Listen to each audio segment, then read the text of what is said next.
Shalom, Kol Aloyim, Yahweh, Ba'ashem Yahushai, Ba'ashem Rachakudash. Double honors to our apostles and elders of Great Millstone, and peace and blessings to the elect.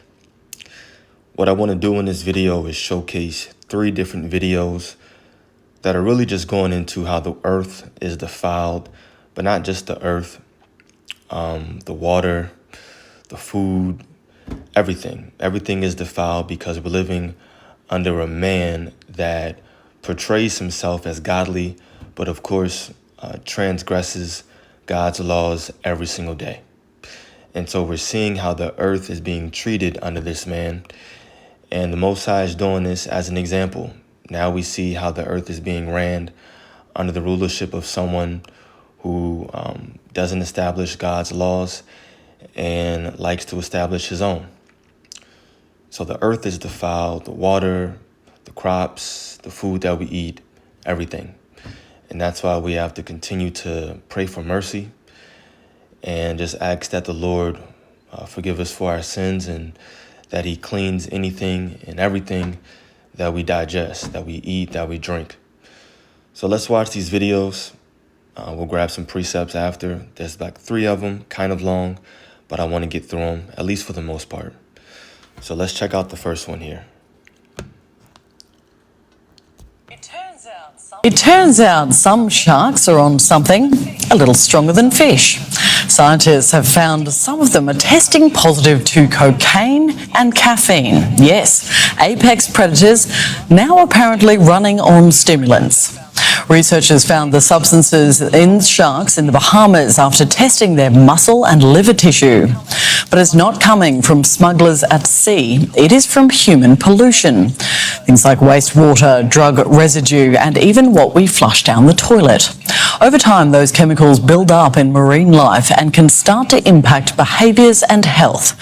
So while it might sound like a plot from a bad movie, it's actually a warning that what we put into the environment doesn't just disappear. It comes back, sometimes with teeth. Yeah, so pollution, things we flush down the toilet, all that is going into the sea, obviously, and now they grabbed and tested sharks. Sharks being tested positive for cocaine and even other drugs. I saw a different video. Of course, there's many. But that's just sharks. I mean, what about the other fish? Let's check out this other one. Well, this year's Dirty Dozen report is out, and it finds that produce like spinach, grapes, strawberries carry high levels of potentially harmful pesticides. The Environmental Working Group releases this report every year. Nectarines, peaches, cherries, apples, blackberries, pears, potatoes, and blueberries also made that list. Spinach took the top spot. The report says it holds more pesticide residue by weight than any other type of produce. Well, this year's Spinach, grapes, strawberries, potatoes, pears. I can't even remember everything that he mentioned. It's basically everything that we eat on a weekly basis.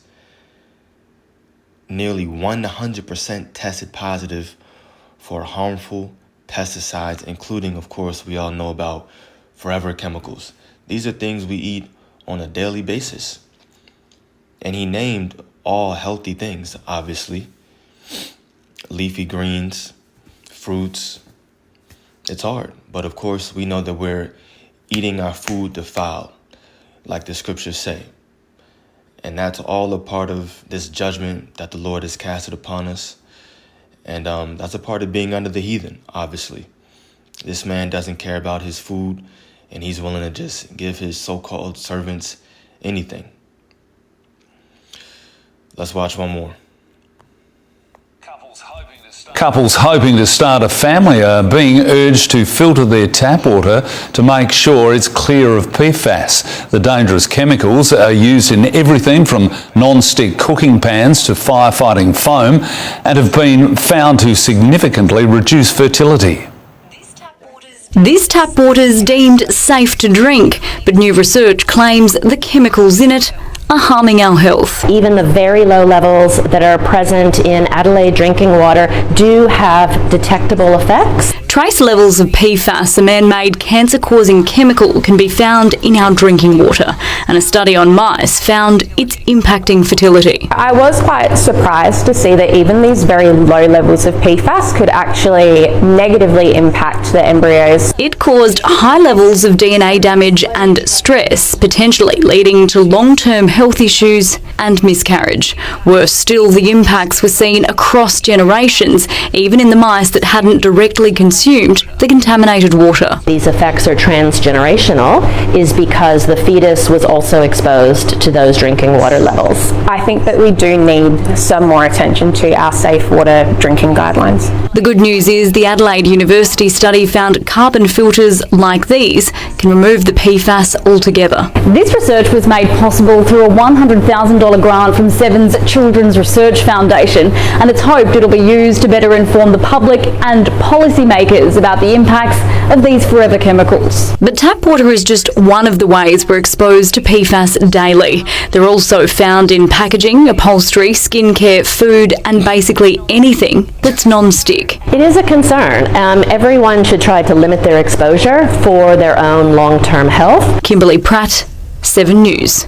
Couples hope The very end got me tripping. She said the dangerous chemical found in tap water is not only found in tap water, but then she went on to say foods, packaging, and basically anything non-stick. So it's everywhere. And this tap water that people out here drinking because the government or people in authority say it's safe, now they're finding that it has this dangerous chemical in it that's altering or damaging to your DNA. And don't be pregnant because, of course, now, your system, your embryo, whatever she said is exposed, and now it's being filtered down to your child. It's terrible. It's terrible. And that's why I said in the very beginning, it's crucial. It's very important to pray over anything. Now, I'm not a tap water drinking kind of dude, but I'm not going to judge anybody. It is what it is. We all in different situations, circumstances, whatever. At the end of the day, it doesn't matter what you're eating. Of course, it should be clean. You know the law. From there, still pray over it. Ask that the Lord cleans it, makes it holy, so that it nourishes your body, so that you may continue serving Him. That's my prayer daily before any meal, every meal. Just something very simple like that. But we live in a society where things are out of our control, can't do much. But we have the necessary means, which is prayer. That's all we need. So, that being said, throw that away, and I'm going to get Isaiah 24, verses 4 and 5. I'm going to read it in the AMP on the right. It says, "The earth dries up and crumbles away. The world dries out and crumbles away. The exalted of the people of the earth fade away." And that's eventually what's going to happen when, of course, World War III comes and the Lord is going to destroy Esau, Edom, because he's the man that's ruling. He's the one that's saying that these things are okay. The environment is the way it is in the earth because this man is saying it's good. Going about to establish his own laws. What he believes in his heart is right. So the earth is currently fading away right now. But the Lord is going to destroy this man, completely destroy Babylon the Great, and the new earth is going to be here, a refreshed earth. Verse 5 says, "The earth also is polluted." In the King James, it says that the earth is defiled. In the AMP, the earth also is polluted by its inhabitants because they have transgressed the laws, violated statutes, and broken the everlasting covenant. So, of course, kind of jumped the gun there. Next precept, Revelation, 18, 11.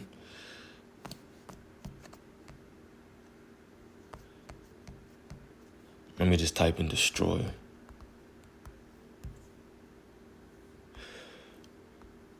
New Testament. Yeah, it was 11.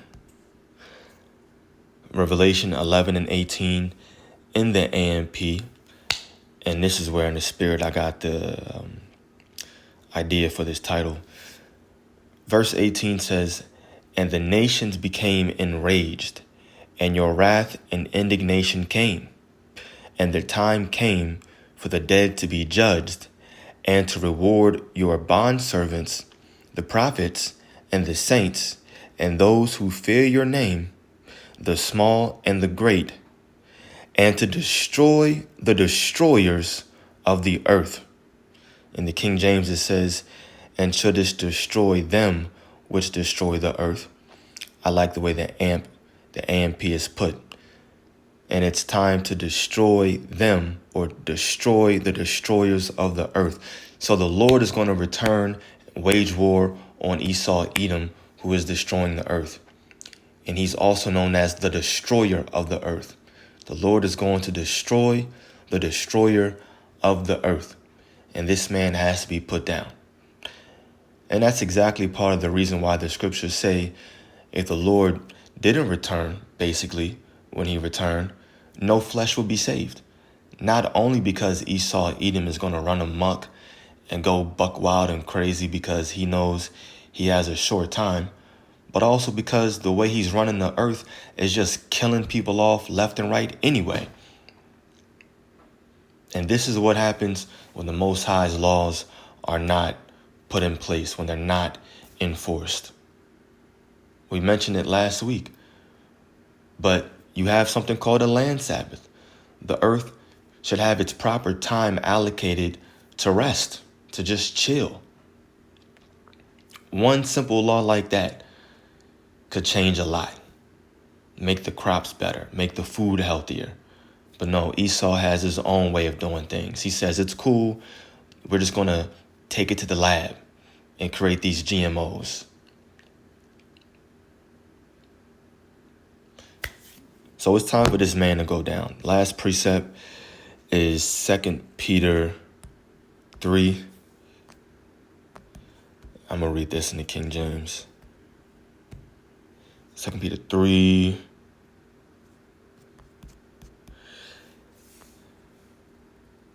I'm going to get right to the point. Let me see. 13. I'll read 12 and 13.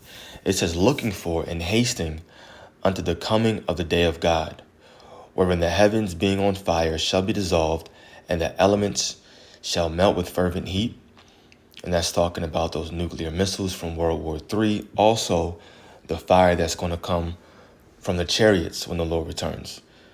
"Nevertheless, we," it says, "according to his promise, look for new heavens and a new earth, wherein dwelleth righteousness." So the destroyer of the earth is going to be destroyed. And the 144, starting with, of course, King David and Yahushua sitting on top of that throne, is going to establish a new earth. And we all know that word for new in the Greek is kainos, which means refreshed. So not a completely new, brand new earth being created. No, just taking this earth and refreshing it by establishing the Most High's laws. That's it, point blank, period. And we're looking forward to this change to come. But before that happens, certain prophecies we know need to and will take place. Jacob's trouble, the implementation of the mark of the beast, which is the chip, and then World War III. That's it. Those three last big prophecies. And we're currently in the beginning stages of Jacob's trouble. So if you want, you can just say maybe 2 left. But I'll keep it like that for right now. That's the somewhat chronological timeline, right? Whether Jacob's trouble fully gets here and then the chip is really pushed, or vice versa. Either way, those two things will happen before World War III and the destruction of this place. From there, Yahushua returns, and then this new earth will be established. So we're very close. Continue to ask the Lord for mercy, repent, and look forward to this place going down. When that happens, then our salvation is nigh. So look up. Lord willing, this was edifying to the elect. Kol Haloyim Yahweh, Ba'ashem Yahushai, Ba'ashem Rakah Kudash. Shalom.